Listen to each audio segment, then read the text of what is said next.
sudah mengungkap kasus pencurian pemberatan ya dengan pelaku itu inisial UR dan AN ya, salah satu pelaku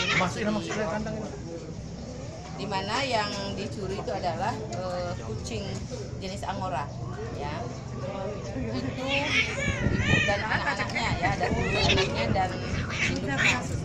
Kalau diperhitungkan bahwa kerugian itu sampai 50 juta. Bagaimana kamu bisa ngambil kucing di dalam kandangnya itu kok? Kamu bisa buka rumahnya. Hah?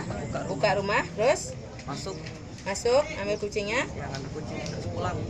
nah pulang. Terus kamu kan itu ada 7 anak dan ibunya, apa induknya si kucing. Nah, berapa yang sudah kamu jual? Baru satu. Berapa harga kau jual? 200.000 200.000. Kemana kau jual? di teman. Teman orang Batu Rajo ini lah. Ya.